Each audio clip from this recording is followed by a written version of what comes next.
Big boss मराठीच्या घरामध्ये सुरू असलेला राडा, दंगा आणि धमाल हे सगळं आपण पाहतच आहोत. पण आता बिग बॉस मराठीच्या आजच्या भागामध्ये अंकिता आर्याचं निकी, जान्हवी आणि आर्याबरोबर झालेल्या भांडणानंतर आर्याला समजवण्याचा प्रयत्न करते आणि आर्याला सांगते की घरामध्ये जेव्हाही कोणी व्हायलेंट होत असेल तेव्हा आपण तिथून निघून जायचं.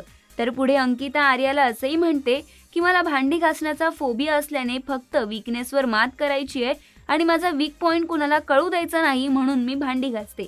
माझ्या घरीही सगळ्यांना माहीत आहे की मला फोबिया आहे, म्हणून मी कधीही भांडी घासत नाही, असं म्हणत अंकिता रडू लागते.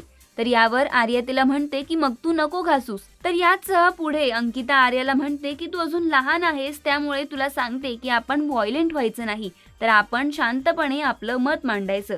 त्यामुळे बिग बॉस मराठीच्या आजच्या भागामध्ये अंकिता रडताना दिसणार आहे.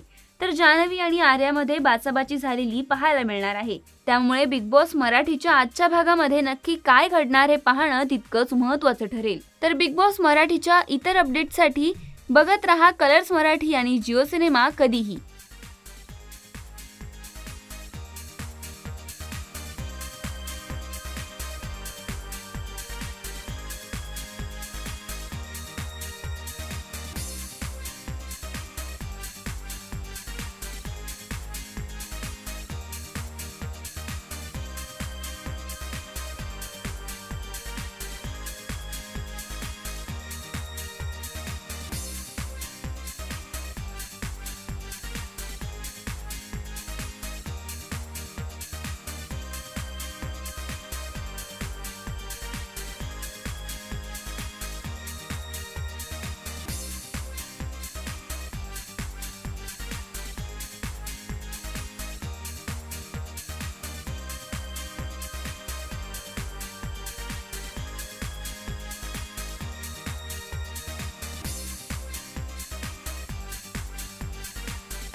मराठी चित्रपटसृष्टीतील लेटेस्ट अपडेट्स आणि गॉसिपसाठी आमच्या चॅनेलला सबस्क्राईब करा आणि बेल ऐकन दाबायला विसरू नका.